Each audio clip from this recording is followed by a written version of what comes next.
You've probably had this experience. You're trying to describe how you feel after a great day, but you hit a wall. You reach for standard phrases like over the moon or cloud nine, but they feel hollow. These idioms are so overused that they've become invisible to the person you're talking to.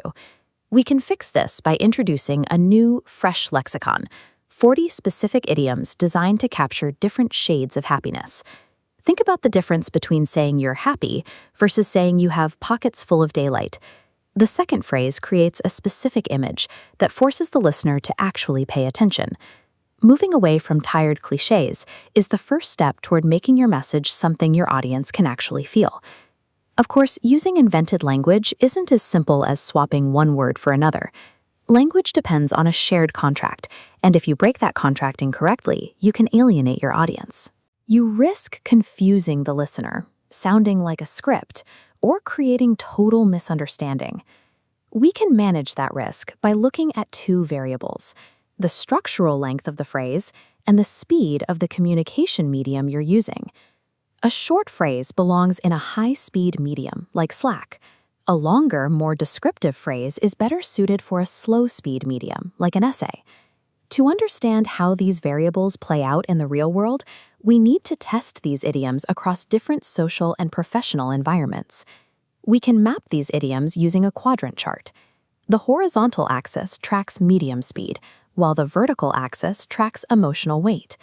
In this lower left quadrant, we find short and funny idioms, phrases like glow state and joy ping.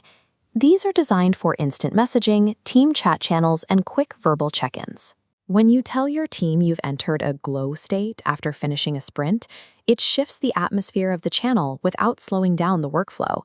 However, these phrases only work if the stakes are low. Dropping a joy ping into an executive review or a serious postmortem can make you seem like you aren't taking the situation seriously. These punchy idioms are effective tools, but they require a high-speed environment to work properly. Now, let's move to the opposite side of the chart, the formal and reflective quadrant. This is the home of the long and life category, with many scenes like a day stitched with little wins or days braided with light. Use these in long-form writing, a formal toast, or a personal journal. These phrases act as a pause for the reader. They demand that the audience stops and visualizes a specific, high-impact image. If you try to use this poetic imagery during a casual water cooler conversation, it creates a social mismatch that can make your colleagues visibly uncomfortable. Complex imagery requires an audience that is ready for deep focus. If you try to use it in a casual setting, you may appear detached from the reality of the conversation.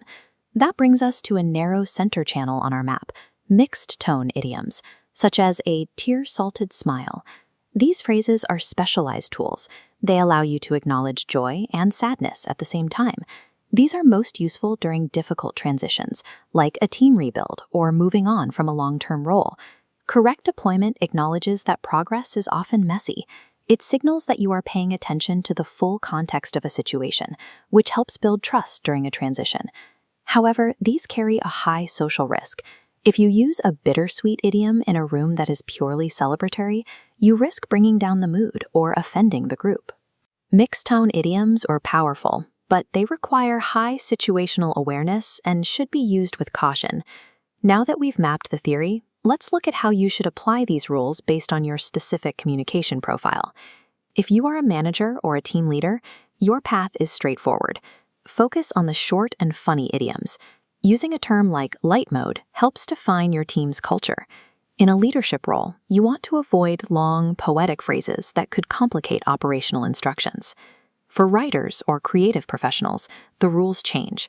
You can use the long categories to add depth to your narratives and move away from standard corporate language. If you are an English language learner, you should view this entire list as high risk. Because these phrases aren't yet part of the established cultural history, using these fresh idioms incorrectly can make it seem like you don't have a firm grasp of the language. This leads to one essential rule: never use these 40 idioms in a formal language exam or a rigid corporate interview. In those situations, evaluators are looking for your knowledge of established idioms. A fresh idiom will simply be marked as a mistake. In any other situation, your success depends on ensuring the length of your phrase matches the speed of the room.